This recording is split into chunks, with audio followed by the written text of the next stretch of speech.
15 nyawa melayang dalam hitungan detik. Puluhan lainnya terluka dalam tragedi yang mengguncang di stasiun Bekasi Timur. Dampaknya meluas, 27 perjalanan kereta terganggu. Ratusan penumpang gagal berangkat. Ini bukan sekedar kecelakaan, tapi alarm keras tentang celah keselamatan yang nggak boleh lagi diabaikan. Cek Now kali ini langsung datang ke lokasi menelusuri bagaimana tabrakan ini terjadi lewat kesaksian para saksi mata.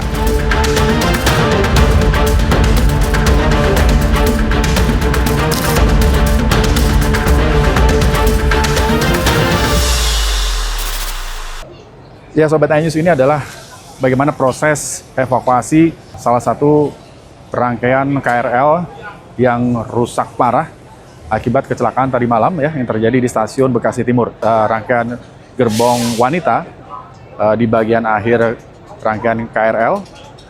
Kita melihat bagaimana kerusakannya sangat cukup parah sekali dan para petugas sedang melakukan proses evakuasi supaya gerbong ini bisa keluar dari rel yang ada di sini. Nah, bagaimana kejadian ini atau peristiwa ini bisa terjadi, kita akan cari tahu informasi dari sejumlah saksi mata yang melihat langsung kejadian.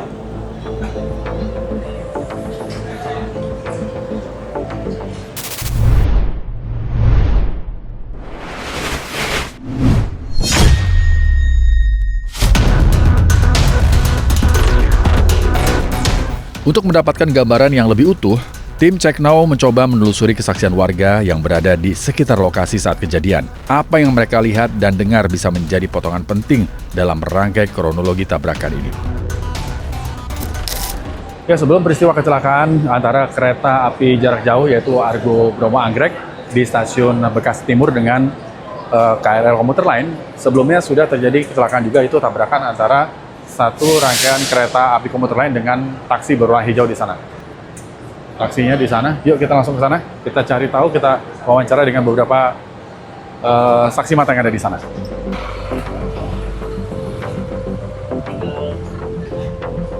Nah, kita cari tahu informasi dengan warga di sekitar sebenarnya bagaimana taksi itu bisa melintasi atau menyeberang rel di sini. Apakah itu perlintasan yang legal atau justru sebaliknya?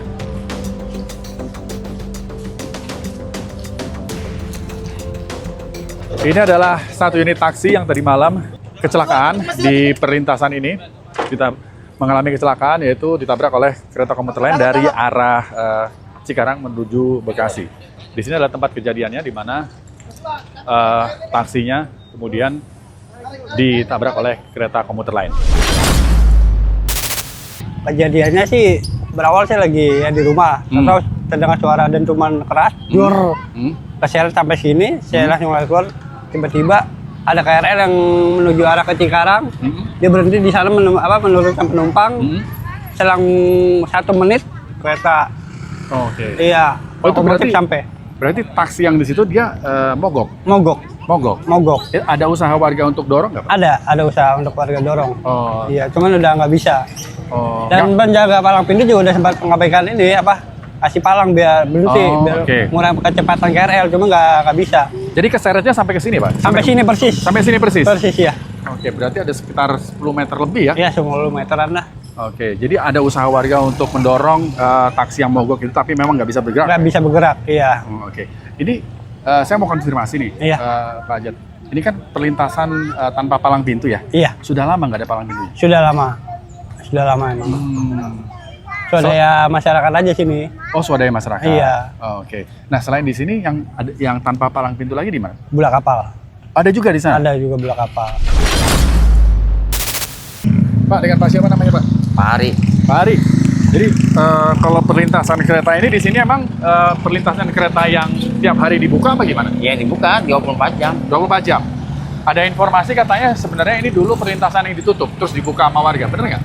Ya udah dulu. Oh. Ya dulu sebelum saya ini ya udah. Emang sudah dibuka? Ya, udah. Oh, oke. Cuman emang nggak ada palang pintunya ya di sini? Ya kan gitu kan ini kan sama kayak bulak kapal. Oh, oke. Kayak gitu kan ada kayak kita ada kereta ada yang jaga buat ditutup sini di ya Jadi, kan. Perlintasan yang nggak ada palang itu ada berapa di sini, Pak? Di situ ada nggak? Itu nggak ada. Nggak ada juga? Nggak ada palangnya? Perlintasan sebidang tanpa palang pintu selalu jadi titik rawan yang sering diabaikan. Di ruang inilah potensi gangguan di lintasan termasuk insiden kendaraan bisa terjadi dan berdampak ke perjalanan kereta. Jika tidak dikelola dengan baik, di titik ini bisa jadi awal dari rangkaian resiko yang lebih besar. Ya Sobat Anyus, di belakang saya itu adalah stasiun Bekasi Timur, di mana tempat kejadian kecelakaan atau tabrakan kereta komuter lain dengan kereta api jarak jauh Argo Bromo Anggrek tujuan Gambir Pasar Turi. Nah, sebelum kecelakaan di stasiun Bekasi terjadi, didahului oleh tabrakan yang terjadi di perlintasan tanpa palang pintu, tepatnya di sini, yaitu sebuah taksi hijau mogok di perlintasan kereta yang menurut warga sudah dibantu untuk mendorong taksinya namun tidak bergerak. Hingga kemudian datang kereta komuter lain dari arah Cikarang menuju ke Bekasi. Hingga kemudian tak terhindarkan kecelakaan terjadi sampai akhirnya taksi hijau terseret sampai sejauh kurang lebih 20 meter. Kepada siapapun yang terlibat atas indikasi kecelakaan yang merenggut kurang lebih 15 nyawa saudara kita dengan 90 lebih orang saat ini dalam keadaan terluka. Tetap semangat untuk besti-bestiku, petugas kereta api Indonesia. Tentu ini bukan sesuatu yang kalian inginkan, tidak ada yang menginginkan kecelakaan ini. Namun demikian, sekali lagi kita beri dukungan kepada Pak Presiden untuk segera mewujudkan adanya flyover di Kota Bekasi dengan anggaran kurang lebih 200 miliar, karena nggak mungkin kalau nungguin anggaran dari Kota Bekasi, dan kalau anggaran dari PT KAI juga rasanya tidak mungkin, harus ada intervensi sebagai proyek strategis nasional. Sempat kereta di sini ngetem dulu. Yang ngetem itu kereta komuter lain?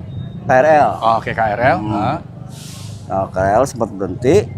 Nggak lama dibablas mobil sama kereta ini Argo. Oh, kereta komuter lainnya berhentinya lama nggak di sini? Ya, kalau berhenti lumayan lama juga dia. Jadi dia sebelum dia berangkat dia nggak berani berangkat. Soalnya di sana ada kejadian. Tadi malam pas kecelakaan kereta, Pak De ada di sini? Ada di sini lagi ngadem. Lagi ngadem? Iya. Nah, Pak De lihat nggak sinyal di lampu itu? Di lampu itu udah merah lah. Kereta juga namanya Argo kok. Apa jalannya agak ini nggak kenceng hitungannya. Oh. Karena ini mungkin udah merah kali. Oh, jadi kecepatannya sudah berkurang? Udah berkurang.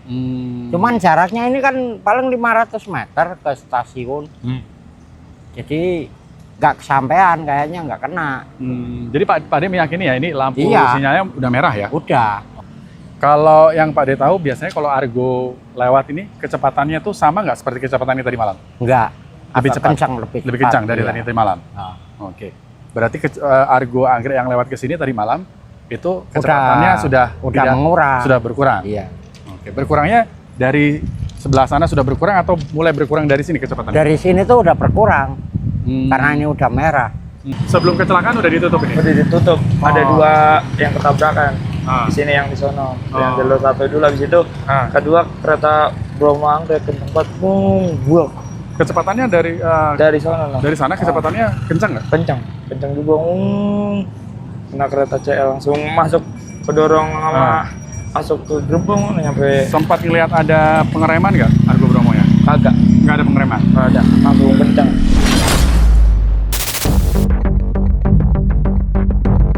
Dalam dunia keselamatan transportasi, kecelakaan hampir tidak pernah berdiri sendiri. Kecelakaan adalah rangkaian kegagalan yang saling terkait. Berkaca dari tragedi di Bekasi Timur, maka yang harus dibongkar bukan hanya satu kesalahan, tapi seluruh rantai yang memungkinkan tabrakan itu terjadi. Apakah sistem sinyal gagal memberi peringatan? Apakah ada gangguan di lintasan sejak insiden taksi? Atau justru ada celah pada faktor manusia? Semua harus diuji satu persatu, tanpa asumsi. Karena dalam transportasi, satu celah kecil yang diabaikan bisa berujung pada nyawa yang hilang. Ya Sobat Anyus, peristiwa kecelakaan atau tabrakan terjadi di stasiun Bekasi Timur antara kereta komuter lain dan kereta api jarak jauh yaitu Argo Bromo Anggrek tadi malam mengakibatkan 15 orang meninggal dunia. Kemudian puluhan orang lainnya mengalami luka-luka dan masih menjalani perawatan di rumah sakit. Gak cuma itu, ada 27 jadwal keberangkatan kereta yang terganggu. Peristiwa ini memberikan pelajaran kepada kita, kepada pemerintah, untuk lebih memperhatikan perlintasan-perlintasan tanpa palang pintu. Seharusnya pemerintah memberikan kenyamanan dan keamanan kepada warganya di setiap perlintasan kereta. Demikian Cek No kali ini, saya Rizky Hasan, tetap kritis, tetap waras, merdeka.